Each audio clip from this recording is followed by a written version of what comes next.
So I'm trying to mud this whole thing. By the way, welcome back to the channel. I don't know what I'm doing right here yet. I'm thinking about covering the whole thing because it looks like it's uneven and stuff from this angle. So I might just cover the whole entire thing with wood is what I'm thinking, or a white kind of cover. I haven't decided yet. I'm still working on that kind of thing.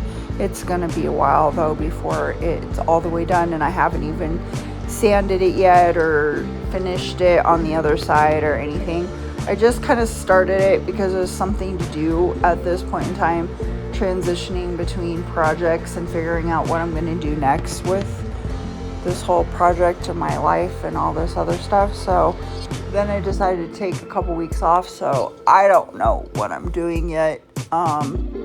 Anyway, if you have any ideas, I've tried a couple different things, thought about a couple different things, but I may have to wait on this project and kind of skip out on it and figure out something. But anyway.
So what am I doing here? I am putting holes in my wall because I'm gonna put an outlet in here for an ice maker line for the water and the water line and stuff, because I'm gonna move it under the house versus through my what do we call that, utility closet or whatever that's off to the right side of the refrigerator. And one of these days I'll show you where that is. But anyway, yeah, that water line goes all the way over the door and through the wall, and we did that to make it less or more cost effective. And yeah, I don't like it, so I'm afraid of people puncturing it. I did have another refrigerator at one point in time, but it got taken out and everything, and somebody punctured the line because they were playing with the little holder things, and the water went everywhere, and I had to replace the line. And I don't really have that guy who did it in my house anymore. He's not allowed in my house whatsoever. So I think it would just be better to put the line underneath the house, so then it would be more secure, and that way, you know, I wouldn't have to worry about all this stuff. So that is what I'm doing with this. I have not gone underneath the house since I did this whole thing. The holes are made and stuff, but I'm kind of freaked out to go underneath the house and run the line. So yeah, I need to get the nerve to be able to do that. So anyway, I'm trying to make the holes, but I haven't exactly gone underneath the house yet because I'm just kind of scared. Yeah, that's my thing. I'm gonna have to get over it, but anyway.